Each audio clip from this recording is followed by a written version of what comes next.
Bloomberg Audio Studios. Podcasts, radio, news.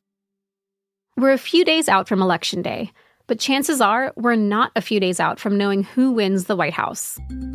There's fear of a repeat of 2020, when it took 4 days for Joe Biden to be declared the winner.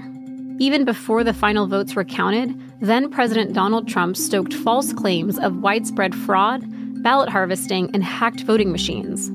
All of that ended with the insurrection at the U.S. Capitol on January 6th.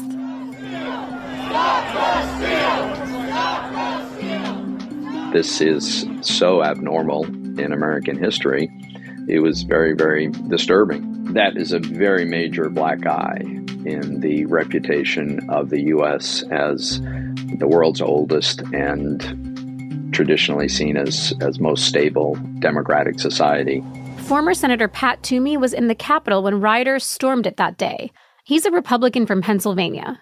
And he says that if violent interference in the election process becomes a new normal, it could damage not just American democracy, but something else: the global financial system that America dominates. Elections are an essential part of a democratic society, but they're not the whole of it. I think on both sides of the aisle, we've really witnessed undermining of some of these institutions and these separate powers. Collectively, it will damage the reputation of the U.S., and over time, it could damage our ability to remain the dominant reserve currency of the world. For the past 80 years, the global economy has run on dollars. And over the past few weeks, I've been speaking with big bank CEOs, money managers, and policymakers like Toomey about the threat the financial system faces if the U.S. can't count on peaceful transfers of power. Today on the show, what I've learned from all those conversations. What's at stake for a world that runs on American dollars if a peaceful transfer of power is no longer given in the world's oldest democracy? From Bloomberg's Washington Bureau, this is the Big Take DC podcast. I'm Saleha Mohsin.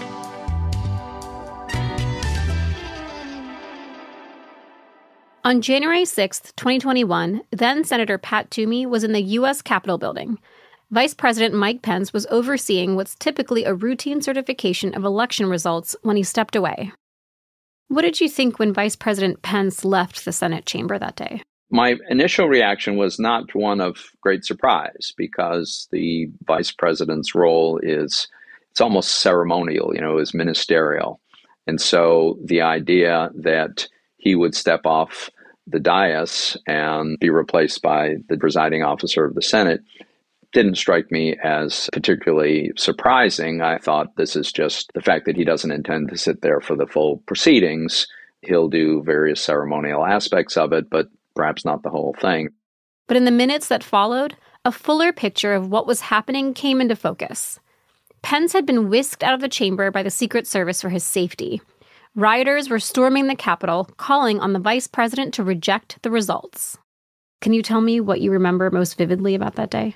Most vividly was the violence that I was becoming aware of as we were, in fact, threatened by that violence. And we were rushed into what was believed to be a secure room, turned out to be secure. And we could watch the violence unfolding on TV. And we knew that to some degree, we were the targets. We, members of Congress, were the targets of that violence because there was an attempt to prevent us from the routine process of administering the election results. This was extraordinarily shocking to me. Toomey spent much of his congressional career working on economic policy, mostly from the Senate's Finance and Banking Committees. And if you ask him, or Federal Reserve Chair Jerome Powell, Treasury Secretary Janet Yellen, or any of their predecessors, you'll hear that the rule of law is a major reason the U.S. economy, its stock market, currency, bonds, are all seen as such a sound investment around the world. Business people, capital markets, they all like the rule of law. Bloomberg's editor-in-chief John Micklethwaite brought this up in an interview with former President Trump at the Economic Club of Chicago earlier this month. If you look at the events of January the 6th, 2021, it showed to many people America's democracy was unruly and violent. Only 3 weeks to go to the election. Will you commit now to respecting and encouraging a peaceful transfer of power? Well, you had a peaceful transfer of power. You had a peaceful transfer of power. You had a peaceful... Come on, President Trump. You had a Trump went on to defend the January 6th rioters and deny the results of the election yet again. His continued defense of the Capitol attack is concerning to people in the business community. I was on a Zoom call yesterday with Robert Rubin. He served as Treasury Secretary during the Clinton administration and has spent 5 decades in finance. When it comes to the prospect of instability as the presidency changes hands, he said this: "The strength of the dollar does depend on respect for our economy, for rule of law. If there's a real question about the effective, peaceful transfer of power, it could be very unsettling." Rubin says a smooth transition is a bedrock for U.S. democracy and is one reason why the economy is so resilient. It's the reason the country is able to rack up some $28 trillion in debt without investors really batting an eye.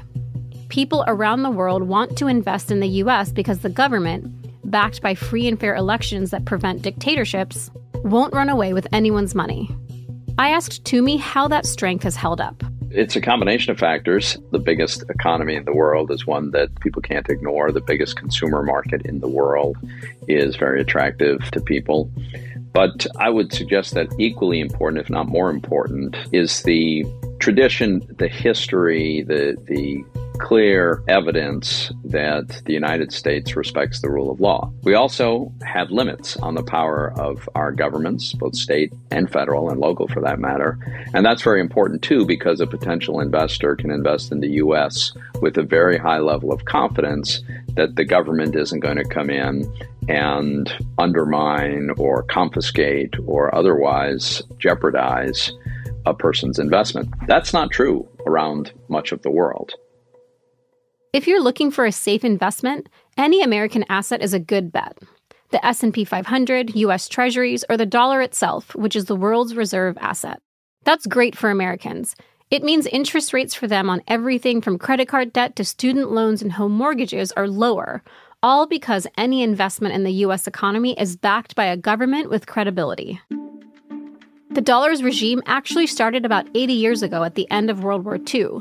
During a debate in 1944, dozens of countries came together to find a way to knit the world around one influential economic force. U.S. Treasury officials convinced everyone that the dollar was the asset to back. America was the world's biggest economy, and its fiscal outlook was the best since its infrastructure hadn't been decimated by 2 world wars. But in 2024, the dollar's dominance isn't a given. It's the world, foreign investors, central banks, individuals, that have decided to put their trust in the dollar as their anchor currency.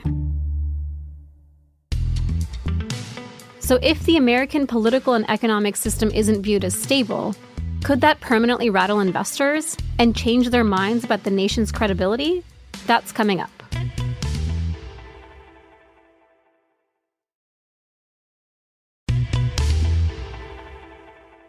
I asked former Senator Pat Toomey to reflect on his memories of January 6th. Not just the fear of being in the Capitol as an angry mob swarmed, but the potential that moment raised for weakening U.S. democracy in the eyes of the rest of the world. It is a very fundamental aspect of a democratic society that the election actually matters and the results are respected. This great strength is this great reputation, this great economy, this great society, but it can be eroded. And the cumulative effect of various efforts to basically ignore the rule of law, they will contribute to that erosion. It's hard to predict the way markets will react this year. It all depends on which previous election's playbook we follow. In 2000, when the Bush versus Gore race dragged on for more than a month, the S&P 500 dropped around 5%. But in 2020, markets were relatively stable since Biden's transition work had begun, so it was clear that a new president would take power. We don't know yet how this could pan out this year, but money managers are bracing for a market event around political instability.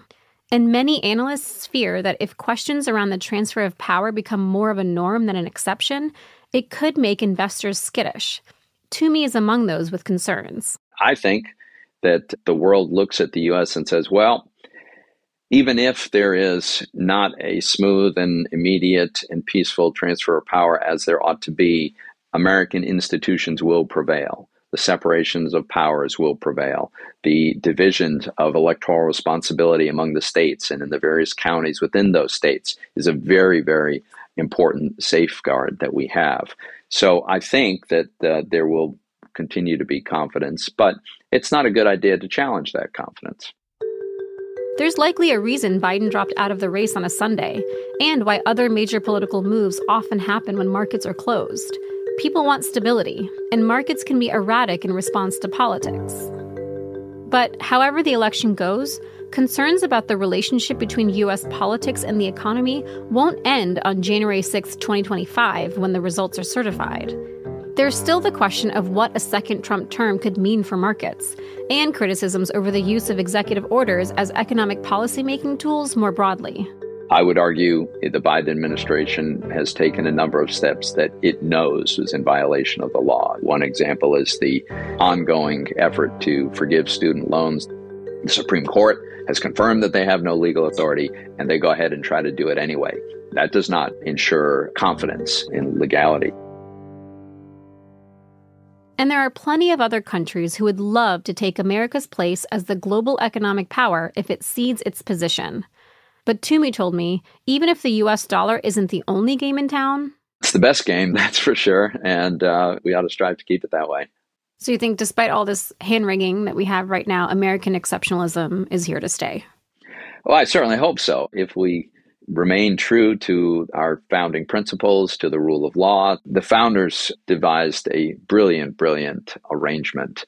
And if we respect that, then we'll continue to be the dominant power on the planet. Thanks for listening to the Big Take DC podcast from Bloomberg News. I'm Saleha Mohsin.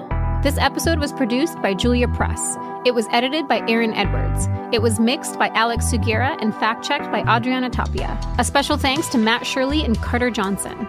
Naomi Shaven, who also edited this episode, is our senior producer.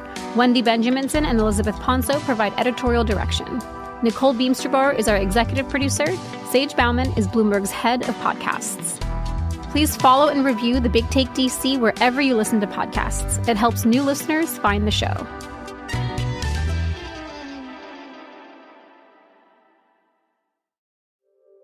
Hey everyone, Bloomberg wants to hear from you. Help make shows like ours even better by taking the Bloomberg Audience Survey and having a coffee on Bloomberg for doing so. Visit youtube.com/Bloomberg Podcasts and click the link in our profile or community section to take the Bloomberg survey. Hosted by our partners, Material. Go to youtube.com/Bloomberg Podcasts today.